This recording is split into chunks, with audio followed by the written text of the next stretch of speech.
그 심 이사님께서 그 기술적인 내용을 얘기를 했는데 저는 좀 개념적인 얘기를 좀 하려고 합니다. 저는 그 소개받은 고려대학교의 차영균입니다.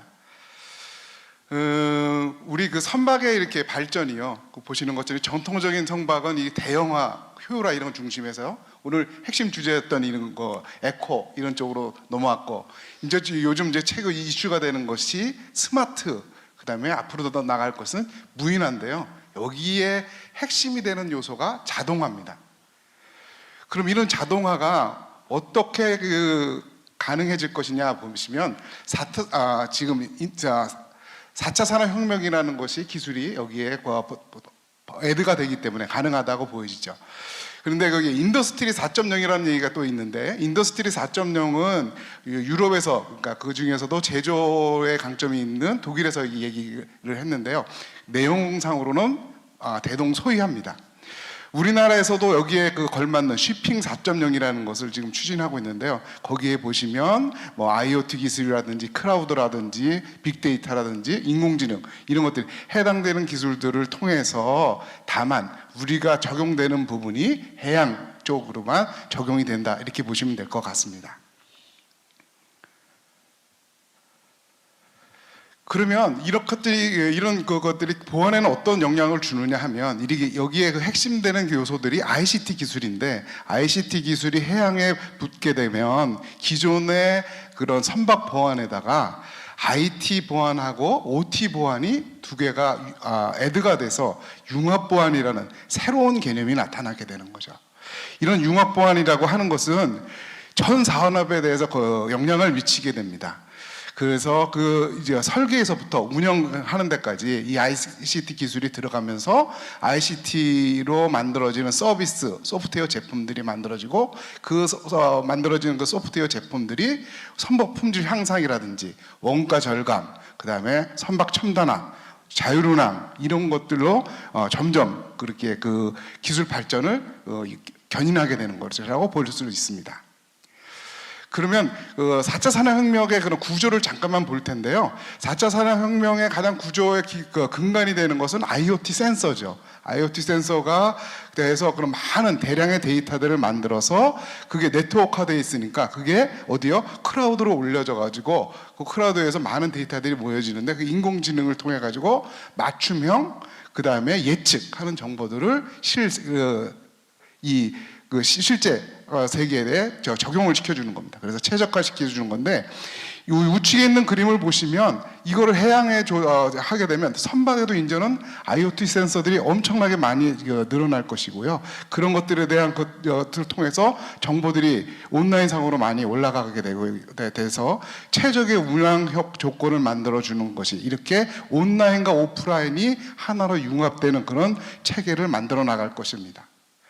그러면 이게 무조건 다 좋을 거냐 하는 거에 대해서 보안상으로서는 이게 걱정이 되는 부분이 굉장히 많죠.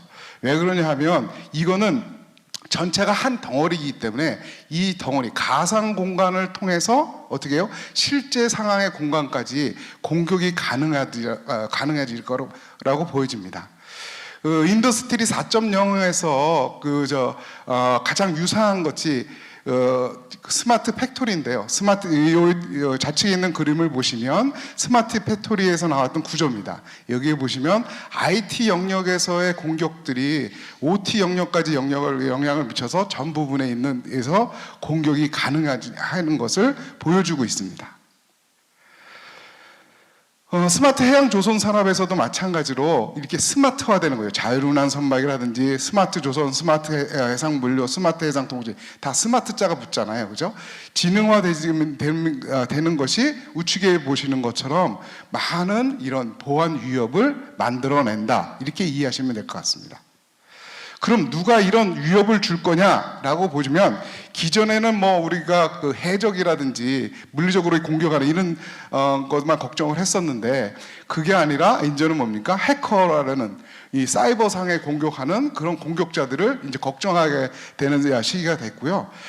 예전에는 어떤 일정 규모가 되는 사람들이 공격을 했었는데 이제는 개인이 공격을 할 수도 있고 국가 단위로도 공격을 할 수가 있는 그런 상태로 바뀌게 되는 겁니다.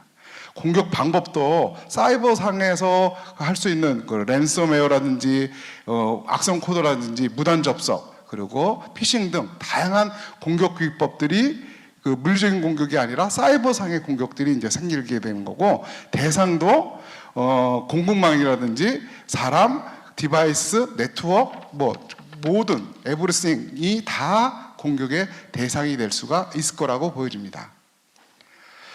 자, IT 영역의 그 주종을 이루는 그 항만 서비스 부분에 있어서는 이 IT 기술로 다 이루어졌기 때문에 IT 사이버 공격에 그 완전히 노출이 돼 있어서 일반적인 그런 IT 보안에 해당되는 공격들이 다 여기서 그 영향의 그 안에 들어온다, 이렇게 이해하시면 될 것 같아요. 그런데 현재까지 다양스러운 것은 배 자체에 대한 공격은 아직까지는 좀 안전하다고 볼 수가 있습니다. 왜 그럴까요? 이 항만 부분에 있어서 이 공격들은 굉장히 그 아까 얘기한 것처럼 IT 공격으로 통해서 돼야 되지만, 배를 공격하려고 들면 배하고 뭔가 네트워크상으로 연결이 돼야 되는데 지금 연결되는 고리가 위성으로밖에 연결이 되지 않고 있습니다. 근데 위성 서비스가 뭐로 되냐면 그냥 인터넷 서비스하고, 또 하나는 배에서 올려주는 단방향 정보가 올라가는 거기 때문에 원격에서 이것을 공격하는 데는 좀 한계가 있죠. 그리고 배 안에서 공격할 수 있는 방법에서는 우리가 USB라든지 여기 있는 것처럼 그 와이파이 이런 걸 통해서 공격할 수가 있을 텐데, 이 공격하려면 어떻게 해야 됩니까? 배에 일단 물리적으로 접근을 해야 되지 않겠어요? 이렇게까지 접근한다는 거가 쉽지 않기 때문에 공격이 이렇게 사례가 많이 나타나지는 않고 있다, 이렇게 이해하시면 될 것 같습니다. 그래서 제가 주요 사례를 한번 정리를 해봤어요. 주요 사이버 해킹 사례를 다 정리를 해봤더니 여러분들도 많은 내용들을 알고 있는 내용들이 많이 있을 거라고 보여지는데, 이 내용 중에 배를 직접적으로 공격한 공격은 2번밖에 없습니다. 하나는 뭐냐면 독일의 소유의 그 배인 건데, 이거는 항법 IT 시스템을 해킹한 사례가 하나 있고요. 그 다음에 그 차를 운행하는 카캐리어선에서 랜섬웨어 공격을 당해서 이 그 배가 운항을 못했던 그 경우가 2번이 있었는데요. 이것도 자세히 보면 배 자체의 그런 운영하는 기술에 대한 공격이 아니고 그 위 상위단의 IT 시스템이 공격이 당한 겁니다. 아까 예를 들었지만 인터넷을 통해서 공격을 당했다든지 아니면 USB로 당했던 그런 예라고 볼 수가 있는 거죠. 하지만 이제는 좀 상황이 달라지는 게, 우리가 이제 뭘 걱정을 해야 되냐 하면 자율운항 선박이 된다라고 하면 상황이 좀 달라지게 돼 있습니다. 왜 그러냐면 자율운항 선박이 된다는 얘기는 아까 단방향으로 정보를 올려주는 것뿐만 아니라 원격에서 배를 컨트롤하게 되잖아요, 그죠? 제어권이 원격에도 있기 때문에 원격에서 IT 시스템을 공격을 해서 뭐까지요? 배까지 공격할 수 있는 체제가 자율운항 선박이다라고 할 수가 있을 것 같습니다. 자, 근데 그 배에는요, 지금 현재 상태를 잘 알려줘야지만 원격에서 제어를 할 수 있기 때문에 각종의 그런 IoT 센서들이 다량으로 들어가게 되게 돼 있습니다. 그래서 이런 지능화되는 센서들이 폭발적으로 늘어날 거고요.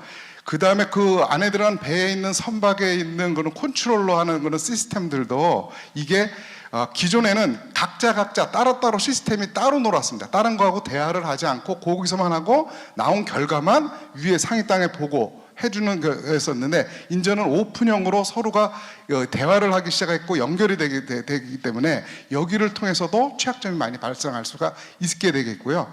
선내에도 기존에는 와이파이뿐 뭐 이런 거였었는데 이제는 5G 이런 것들이 그 안으로 이제 탑재가 되기 때문에 무선망이 굉장히 어떻게 돼요? 그냥 일반화되잖아요. 그러니까 그렇다는 얘기는 접근할 수 있는 경우의 수가 훨씬 더 많아진다라는 겁니다.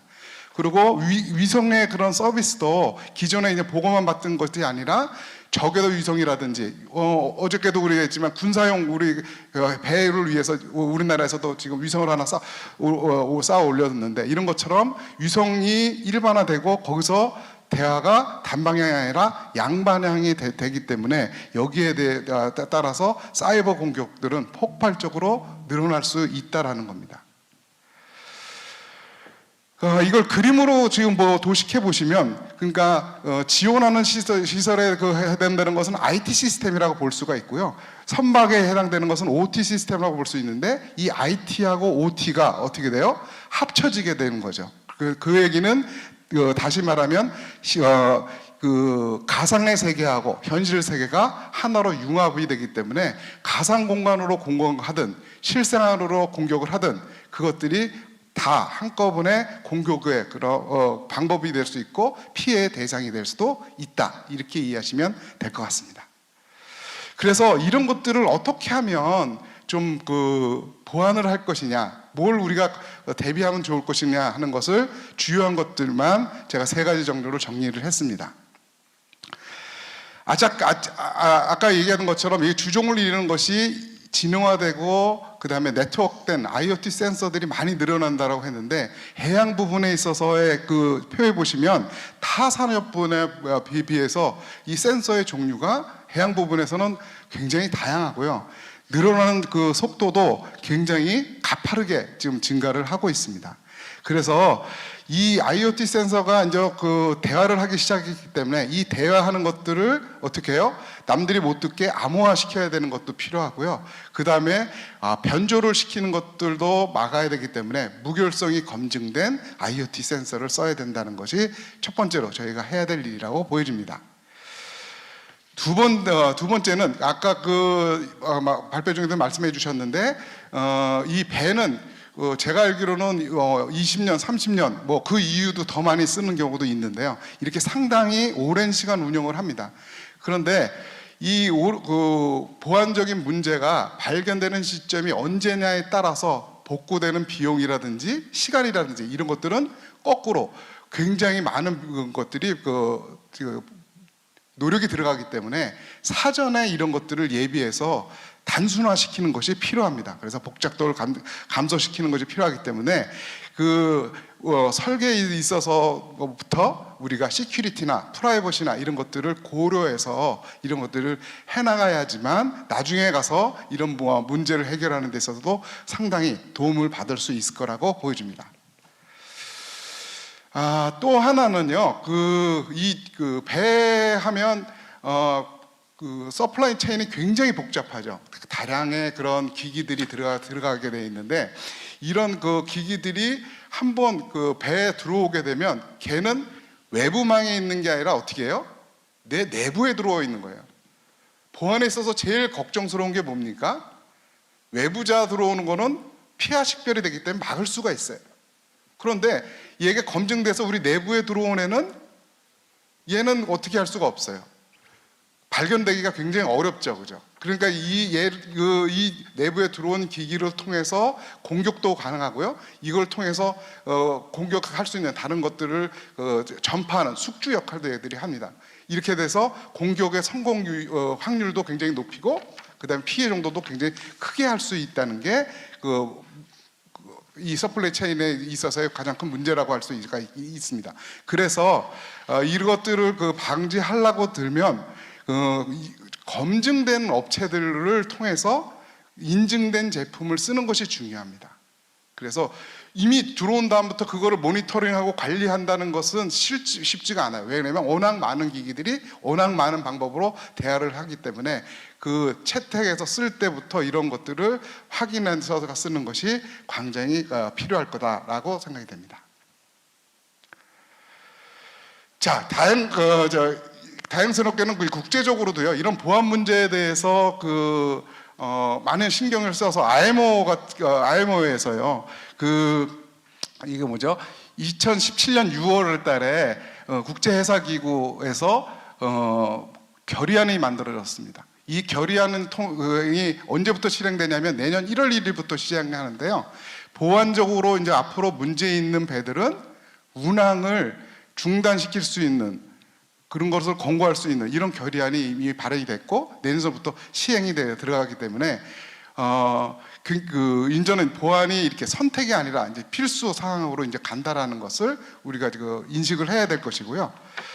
다행스러운 거는 우리 한국 성급에서 3년 전에 이런 것들을 인식을 해서 국제 보안에 해당되는 ISO라든지 IMO에서 나오는 그런 보안에 대한 그 내용이라든지 아니면 핑크에서 나오는 그런 내용들을 이런 보안에 대한 그 내용들을 다 정리를 해서 우리 현실에 맞게끔 해서 안을 만들어서 이걸 갖고 인증 제도를 지금 시행을 하고 있습니다. 그래서 제가 듣기로는 금년서부터 좀 이렇게 많이 활발하게 인증을 확대가 되는 걸로 알고 있는데, 더 확대가 되기 위해서는 이게 제도화되고 법제화되게 된다 그러면 우리가 해양 강국으로 가는데 훨씬 더 도움이 되지 않을까 하는 생각입니다.